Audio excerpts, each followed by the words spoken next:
मैं एम नफीस रशीद, आप देख रहे हैं भारत न्यूज़ 247। आखिर तक बने रहें और ज़रा जान लें कि 5 तारीख को दिल्ली में क्या होने वाला है।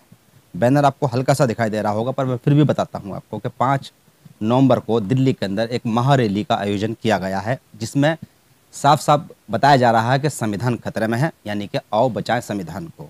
इस का आह्वान किया है डॉक्टर उदित राज ने, पूर्व सांसद उदित राज ने, और रामलीला मैदान में 1 लाख लोगों के पहुंचने की उम्मीद भी जताई जा रही है। इन सभी जानकारियों को मैं लेने की कोशिश करता हूं। मनीष कुमार मेरे साथ हैं, जो कि डॉक्टर उदित राज के साना वसाना यानी कि इर्द गिर्द रहते हैं और हर उस पहलू पर नज़र रखते हैं जो कुछ होने वाला है। हालांकि पिछली बार भी मैंने आपको भारत न्यूज़ 247 पर दिखाया था, राजनीतिक अच्छी विश्लेषण करते हैं राजनीति का। सबसे पहले मैं जानकारी मनीष जी आपसे ये लेना चाहूँगा कि 5 नवंबर को जो आप ये रैली करने जा रहे हैं रामलीला मैदान के अंदर, कहाँ लगता है आपको संविधान खतरे में है? सर्वप्रथम तो आपके दर्शक को और आपको क्रांतिकारी जय भीम जी। देखिए, संविधान खतरे में है ये दिखता नहीं है। मोदी जी के आर्थिक सलाहकार जब पूरा देश आज़ादी का जश्न मना रहा था, तो प्रधानमंत्री के आर्थिक सलाहकार विवेक देबरॉय ने एक लेख में लिखते हैं कि यह संविधान हमारा पुराना हो गया है, इसे बदलने की ज़रूरत है। तो ये साफ शब्दों में हमें ये संकेत दिए जा रहे हैं कि हम ये देखना चाहते हैं कि देश का जो बहुजन है, एक मैंने ये चेक करना चाहते हैं, जैसे ये लोग लिटमस पेपर की तरह चेक करते हैं, पहले थोड़ा सा फेंकते हैं कि उस पर देखते हैं कि ये लोग कितना पकड़ते हैं, प्रतिक्रिया कितनी आती है। तो विवेक देबरॉय जी ने ये लिटमस की तरह उन्होंने मोदी जी के माध्यम से चेक किया है। उन्होंने चेक किया और आप मान गए और आप बहक गए। अब नहीं, माने कहाँ, मैंने उनको करारा जवाब देने के लिए माननीय डॉक्टर उदित राज जी के नेतृत्व में देश के लाखों के संख्या में बहुजन 5 तारीख को दिल्ली के रामलीला मैदान में जुटेंगे और विवेक देबरॉय और मोदी जी के आंखों में और उनके मंसूबे पर इतना करारा जवाब देंगे कि वो सोचने पर भी मजबूर नहीं हो पाएंगे कि हम संविधान को बदल दें और बाबा साहब के विचारों को छू सकें।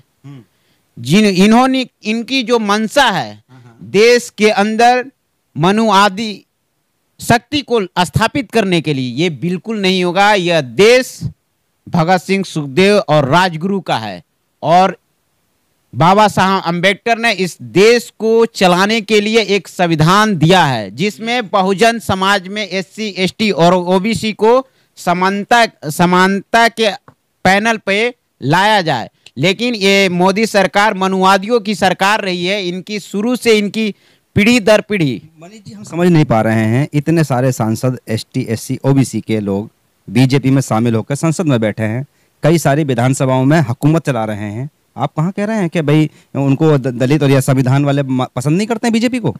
देखिए, दलित कहाँ पसंद करता है? कौन लोग हैं फिर जो उनके साथ चल रहे हैं? वो लोग पैसों पर बिके हुए लोग हैं। आप अपने ही समाज के लोगों को ऐसा कह रहे हैं? नहीं, हमारे समाज के कहाँ लोग हैं? हम तो बोल रहे हैं कि जो ST, SC, OBC नहीं है। नहीं, वो पैसों के दम पे हैं, वो पावर के दम पे हैं, ED, CBI के डर के वजह से मोदी के समर्थन में है, वरना कोई एक दलित नेता उनके साथ रहने के लिए नहीं है। क्योंकि जब जातीय जनगणना की बात होती है तो ये कहते हैं ये जात पात फैला रहे हैं। वर्षों से, हजारों साल पहले से देश के दलितों के साथ अत्याचार हो रहा था, उस समय जातिवाद नहीं था। मोदी जी के आंखों में और कानों में इतिहास पढ़े नहीं है, सुने नहीं। कहते हैं कि उनका धर्म संविधान है। उनका धर्म संविधान नहीं है, उनका धर्म सत्ता में स्थापित रहना और देश के बहुजनों को कुचलना, देश के बहुजनों पर अत्याचार करना, उनका ये धर्म है। और इस धर्म को हम लोग स्थापित नहीं होने देंगे, नस्ते नाबूद कर देंगे। ये बात मान ली जाए कि कांग्रेस के दलित अलग है, बीजेपी के दलित अलग हैं, बहुजन समाज के अलग हैं, समाजवादी के अलग है, सब दलित अलग अलग हैं। नहीं, हम तो क्या बता रहे हैं, जो दलित अभी बीजेपी में हैं या जो दलित नेता अभी चुपचाप हैं, ED, CBI के डर से हैं, या तो वो पैसे के गिरफ्त में आ गए हैं, बिक गए हैं, तब वो चुप हैं, समाज को बलगरा रहे हैं। बड़ी संख्या के अंदर आजाद समाज पार्टी बना के बैठे हैं, बहुजन समाज पार्टी बना के बैठे हैं, उन दलितों को क्या कहेंगे, जबकि वो तो बीजेपी के साथ नहीं है और ना डर रहे हैं। तो वो लड़ रहे हैं ना, वो सड़क पे लड़ रहे हैं। अंदर खाते तो विरोध नहीं करते, वो मामला कहने के बैठ जाते साथ में। आप वो पूरी तरह से, आपने कभी आंदोलन करते हुए देखा? मायावती जी अभी पूरी तरह से डरी और शामी हुई हैं। यानी कि जो आपके साथ में चल रहा वो डर गया। नहीं नहीं, हम कहाँ बोल रहे हैं, आपने खुद देखिए ना, लोग देख रहा है कि मायावती जी बिल्कुल अभी पूरी तरह से भाजपा के बैक पीछे से सपोर्ट कर रही हैं। यदि वो सपोर्ट नहीं करती तो पूरे देश में इंडिया गठबंधन बन रहा है। हमारे दर्शक देख रहे हैं, मैं जानना यही चाह रहा हूँ कि कहाँ कहाँ से आपने बसों का इंतजाम किया है, कैसे कैसे लोग रामलीला मैदान पहुंचेंगे, क्या तैयारी है आपकी? हमारी तैयारी कुछ नहीं है, लोगों से आह्वान है, माननीय डॉक्टर उदित राज जी हर दिल्ली के हर गली चौराहे पे जा रहे हैं, लोगों से आह्वान कर रहे हैं, उनकी जितनी क्षमता है उस क्षमते में पूरी दिल्ली और दिल्ली के आसपास लोगों से आह्वान कर रहे हैं। उनकी एक सामाजिक संगठन है अखिल भारतीय परिसंघ, 1992 से और आज तक हर एक साल रामलीला मैदान में विभिन्न मुद्दों के साथ उन्होंने रैली करते हैं। उनका एक लंबा इतिहास रहा है सामाजिक न्याय के लिए, और सामाजिक न्याय के लिए उनको जाना जाता है। देश में आज मुद्दा है दलितों पर हो रहे अत्याचार, न्यायपालिका में भी आरक्षण की व्यवस्था लागू हो, निजीकरण। जो ये यूं कह दें कि कांग्रेस के पास मुद्दे नहीं है बीजेपी से लड़ने के लिए? कांग्रेस के पास विभिन्न मुद्दे हैं और बीजेपी के पास कुछ नहीं है लड़ने के लिए कांग्रेस के। इसलिए बीजेपी के लोग ईडी सीबीआई के माध्यम से लोगों पर कब्जा करना चाहते हैं, उन्हें डरवाना चाहते हैं। कांग्रेस के पास पूरी ताकत है बीजेपी और आरएसएस लड़ने के लिए, और माननीय डॉक्टर उदित राज जी ही अकेले काफी हैं। 2012 का एक बयान था नितिन गडकरी का, उन्होंने कहा था कि सरकार हमारी आने दो। क्यों कहा था मालूम है? कांग्रेस के टाइम पे उनको भी ईडी और सीबीआई से परेशान किया जा रहा था। अगर आप बदला ले रहे हैं तो क्या परेशानी है?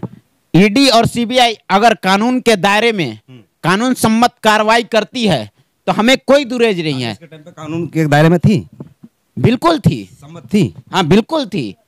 कांग्रेस नहीं है, नहीं, कांग्रेस के सरकार बेलगाम हो चुकी है। बेलगाम नहीं हो सके, इसे यूज किया जा रहा है, यूटिलाइज किया जा रहा है। सत्ता के खिलाफ जो बोलेगा उनके खिलाफ इन्होंने ईडी और सीबीआई छोड़ रखा है कि जाओ और इन्हें पकड़ लो।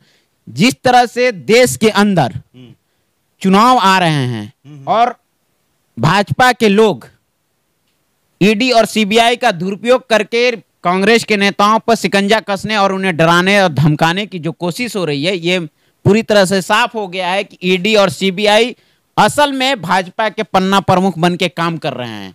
ये इनकी आखिरी दाव है कि किसी तरह हम चुनाव जीत जाएं, लेकिन देश की जनता का मूड और राजस्थान छत्तीसगढ़ के जनताओं ने ठाना है कि जिस तरह से सामाजिक न्याय के साथ साथ आर्थिक न्याय का जो काम कांग्रेस सरकार ने कर रही है उससे पूरी तरह से सहमत है, और इस बार पंजे पे बटन दबेगा और कांग्रेस की सरकार बनेगी। यही तो जानना चाह रहा हूं कि 5 राज्यों में चुनाव चल रहा है, कहीं उसके मद्देनजर तो आप इस रैली को नहीं कर रहे हैं? नहीं, ये वहां असर हो जाए इसका।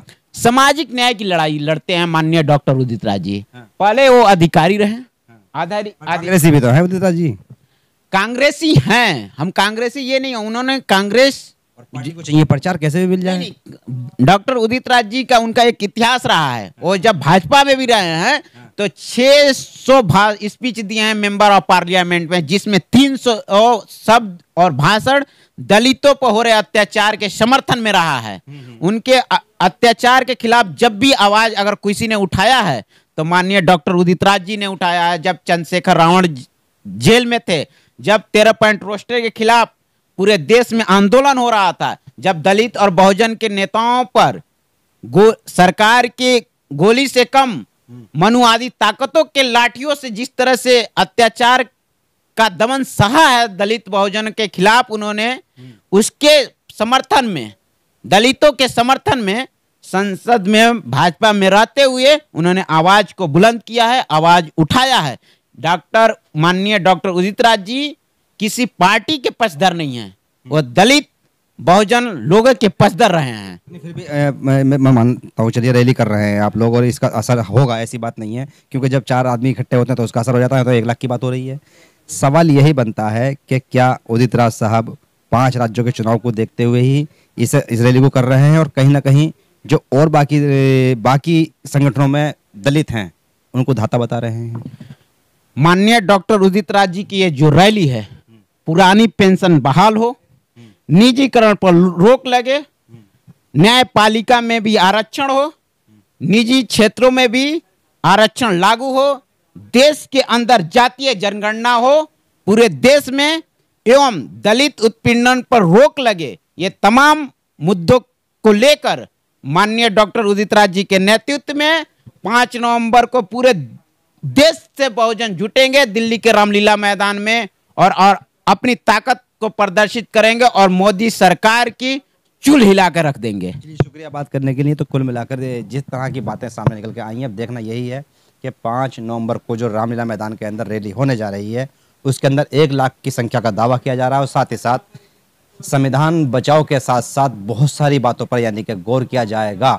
अब गौर तो जब किया जाएगा जब हम देखेंगे और आपको दिखाएंगे। तो कुल मिला के भारत न्यूज़ 247 पर बने रहें और इसी तरह की और भी अपडेट के लिए देखते रहें भारत न्यूज़ 247 को। अगर आपने सब्सक्राइब नहीं किया तो सब्सक्राइब जरूर कर लें। और 5 नवंबर को हम भारत न्यूज़ 247 फेसबुक से लाइव दिखाएंगे रामलीला मैदान कितनी संख्या पहुंची उदित राज की रैली में। मैं एम नफीस रशीद, आप देख रहे थे भारत न्यूज़ 247।